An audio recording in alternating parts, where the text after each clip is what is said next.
입당 안 했다고요? 꼭 두 번 물으시는데.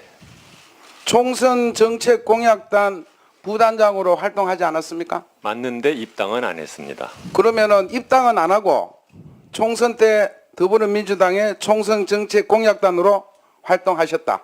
그렇습니다.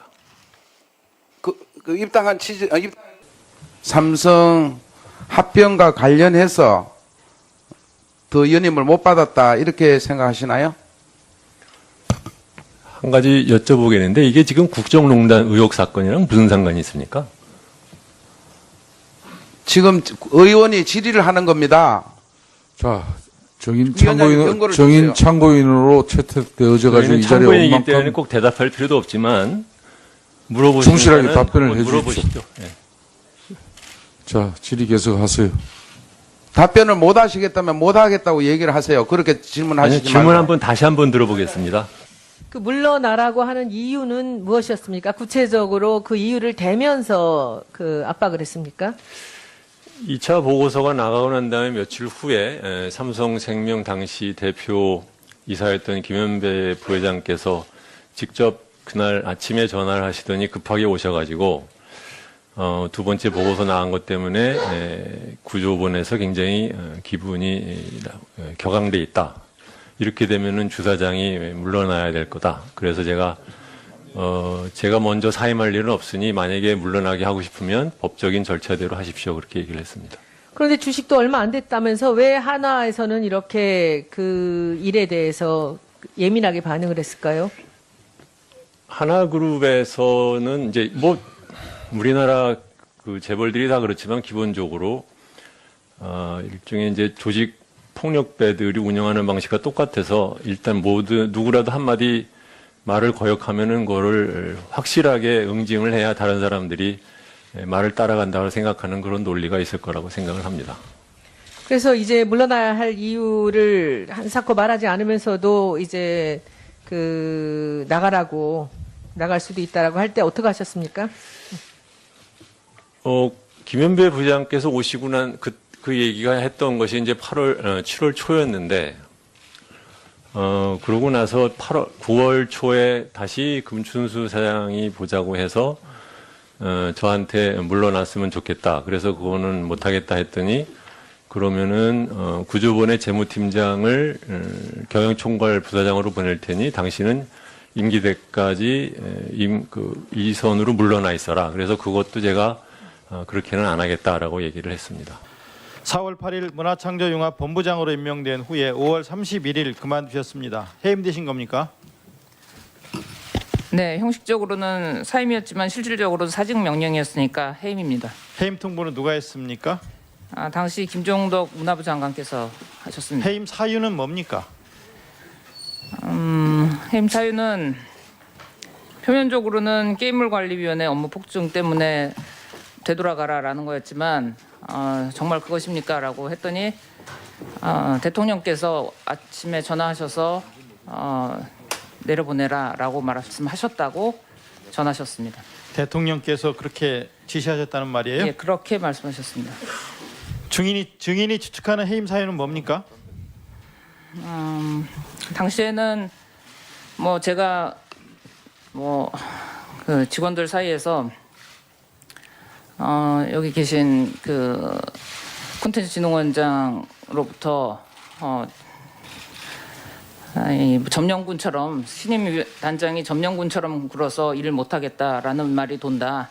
그리고 그 자꾸 불필요하게 영수증 달라고 하는 것 때문에 일을 못하는 것 같은데 앞으로 해야 될 일이 많은데 이건 문제가 좀 많다라는 얘기를 장관께서 직접 저한테 하셨었고 그다음에 이제 절차 없이 진행되는 것들에 대해서 몇 번 말씀을 드렸었는데 그것들에 대해서 지속적으로 계속 제가 드린 그 의견이 결국은 무시되었고 뭐 그런 것들에 대해서 제가 혹시 뭐 반감을 갖거나 일이 또 원하시는 대로 안 될까 해서 나가라고 하신 거 아닌가 그렇게 배명숙 생각했습니다. 정인 국회 정원에서는 거론되는 인물에 대해서는 실명으로 밝혀 주셔야 합니다. 네, 그렇게 하겠습니다. 문화창조융합본부의 핵심 사업인 문화창조융합 벨트는 차은택 증인이 본인의 은사인 김종덕을 문화부 장관에, 외삼촌인 김상률을 청와대 교문수석에, 가장 가까운 송성각을 콘텐츠진흥원에 배치하면서 각종 문화 사업을 통해서 사적 이익을 취한 박근혜 최순실의 핵심 문제 사업입니다. 재직하는 동안 발견한 가장 큰 문제는 뭡니까?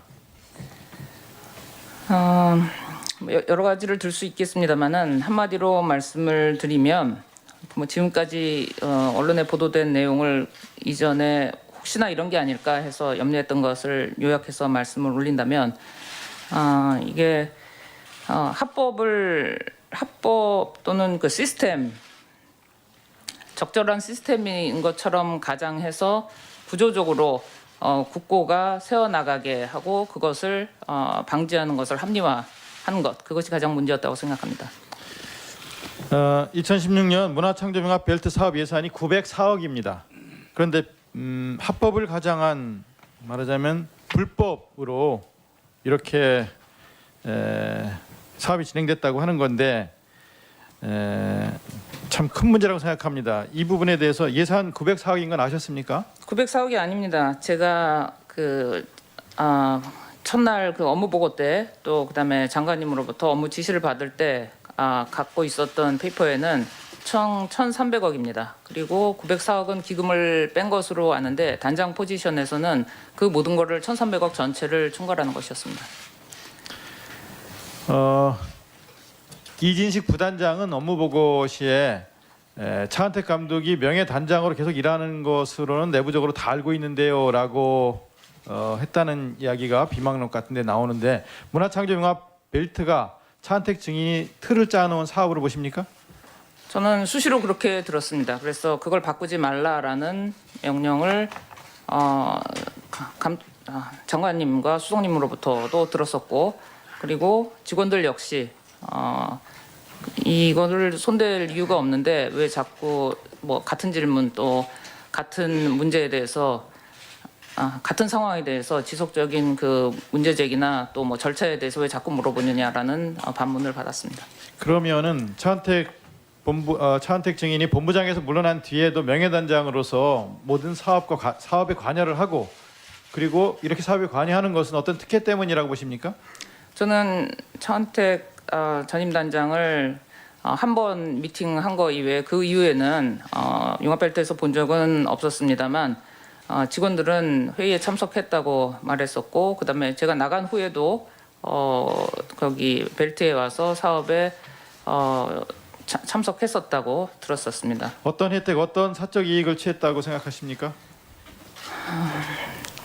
제 입장에서 그 구체적인 거를 다 들여다 볼 만큼 그렇게 충분한 시간을 갖고 있지는 못했었습니다. 그러나 이것은 뭐 정점이 어딘지는 모르겠습니다만 내부적으로 그 저에게 주어진 짧은 그 영수증이나 그다음에 각종 사업계획서나 그다음에 그 부실한 행정 절차를 검토해 본 결과 차 감독, 그다음에 전임 김 장관님, 그다음에 융합벨트 간부들, 그다음에 송성각 원장님, 청와대 수석님들 뭐 한 팀으로 움직였다고 생각을 하고요. 그들이 그 이유에 대해서 알고 있을 거라고 생각합니다. 이 증빙 서류 없이 일 처리하고 제대로 된 기획서 없이 일 처리하고 하는 게 가능합니까? 저는 상상할 수가 없는 일이었습니다. 더군다나 그 결제 라인에 대해서 없는 이유, 결제 라인 누구냐라고 물었을 때 내가 소속이 어디냐고 물었을 때 미래부라고 했습니다. 그럼 미래부에 보고하러 갑시다 했더니 우리는 문화부 직원이고 문화부에서 모든 지원을 받는 것이기 때문에 거기 갈 필요가 없다라는 얘기를 들었고, 그러면 안에서 우리 내부에 있는 그러면 영수증 달라 했더니 그것은 쿤진원 업무이기 때문에 저한테 그걸 볼 권한이 없다라고 얘기를 했었고, 그러면 그 문화부에 관련해서는 그러면 문화부에서 그럼 기획 책임을 져야 되는 거 아니겠냐? 그 결제 책임이 없다면 그랬더니 우리는 조직 득표상 미래부입니다라는 이런 해괴한 동호 반복을 했었습니다. 아까 합법을 가져간 불법 사업이다라고 얘기했고, 또 비망록에 보면 이거는 문화부판 4대강 게이트 수준이다라고 이렇게 말씀을 하셨는데, 그렇게 말한 이유, 배경을 좀 말씀해 주시고 그 뒤에 이런 문제를 바로잡으려고 어떤 노력을 했는지 이것도 좀 말씀해 주시기 바랍니다. 4대강 얘기를 꺼낸 거는 그 스케일과 이것이 앞으로 닥칠 그 국가적인 어떤 그 문제 상황과 영향력 규모 그 면에서 물론 금액은 1,300억은 뭐 30조에 비하면 작은 금액이라고 사람들은 얘기를 합니다만 그럼 이런 정도의 얘기가 아니라고 생각을 했었습니다. 왜냐하면 이것은 문화 융성 또 창조 경제를 핵심으로 가시적으로 성과화하는 것이고 국가 브랜드에 걸린 국책이었기 때문에 그 국가적인 어떤 자존심과 그다음에 이거는 한 국가의 그 정신을 난도질하는 일이기 때문에 이 상태로 그냥 가면은 그런 결과가 또는 이런 청문회가 일어날 수밖에 없다고 이미 저는 21일 날 그 4인이 모인 자리에서 말씀 올렸었습니다. 예. 네, 그것은 여러 군데 알리려고 애썼고 내부에서도 뭐 직원들 간에도 공유를 했고 당연히 장관님께 여러 차례 보고를 드렸습니다. 그럼에도 불구하고 개선이 안 보여서 결국은 저는 민정실이나 어디 뭐 감사실이나 국정원 이런 곳에 보고를 하려고 하다가 좀 불안했습니다. 사실 무섭고 그래서 제일 잘 알고 많이 도와주셨던 국정원 그 문화 분야 저희 부산에 계셨던 그쪽 아이오에게 말씀을 드렸습니다. 예. K스포츠 일하시면서 네. 이 우병우 증인이 정말 최순실을 모를까요? 진실은 국민이 알린다고 생각합니다. 얘기 아는 거 있으시면 좀 얘기해 보시죠. 차은택도 모르신답니다. 너무 파장이 클 것 같아서 얘기하십시오. 노병일 증인. 여기서만 여러분이 보호받을 수 있습니다. 파장이 크다고 노승일 증인님 얘기하십시오. 답변을 안 하시면 안 예, 됩니다. 제가 보호해 드릴게요. 저도 들은 내용입니다. 네. 들은 내용 그대로 말씀드리겠습니다.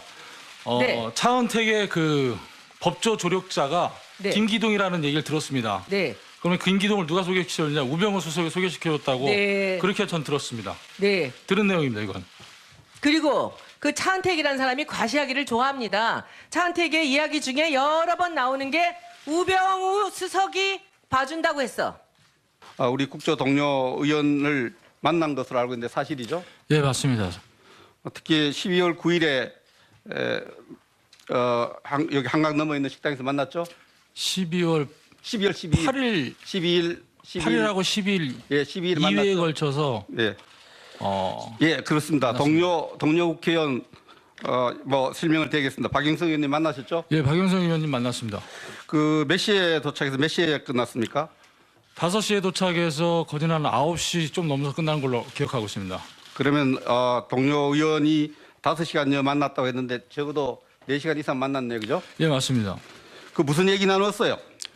제가 박영선 여기 계신 의원님들을 제가 무시하는 게 아니라 의원님들 다 훌륭하시고 존경합니다. 하지만은 제 자료가 잘 전달될 수 있게끔 하기 위해서는 제가 박영선 의원님을 택할 수밖에 없었고 그 보영태가 청문회가 끝나고 나서 저랑 같이 밥 먹으면서 제가 박영선 의원님께 연락처를 아냐고 물어봤더니 명함을 이렇게 받아왔더라고요. 의원님들 전체적으로 다 받아왔다고. 그 고영석 예, 그래서 제가 고영태한테 의원님께 좀 연락해달라 해서 그래서 제가 이제 의원님을 컨택하게 됐고 의원님하고 상당한 많은 시간을 나눠야 되기 때문에 왜 그러냐면 의원님이 정말 진실성 있게 이걸 밝혀주실 것인지 아닌지 그걸 제가 또 확인해야 되는 필요성이 있었습니다. 그리고 제 자료를 드렸고 자료가 녹취록뿐만이 아니라 삼성 자료도 들어가 있었습니다. 그래서 상당 많은 분량의 자료이기 때문에 앞으로도 꽤 많은 시간을 박영선 의원님과 함께해야 될 것 같습니다. 예, 백성주 의원 수고 많이 했습니다. 다음은 뭐 이렇게 증언하다 보면 제가 할 수 있는데 증인이 최순실 씨 노트북에서 중요한 자료를 하나 카피했다고 증언했어요. 네, 맞습니다. 그 최순실 동의 안 받고 카피했습니까?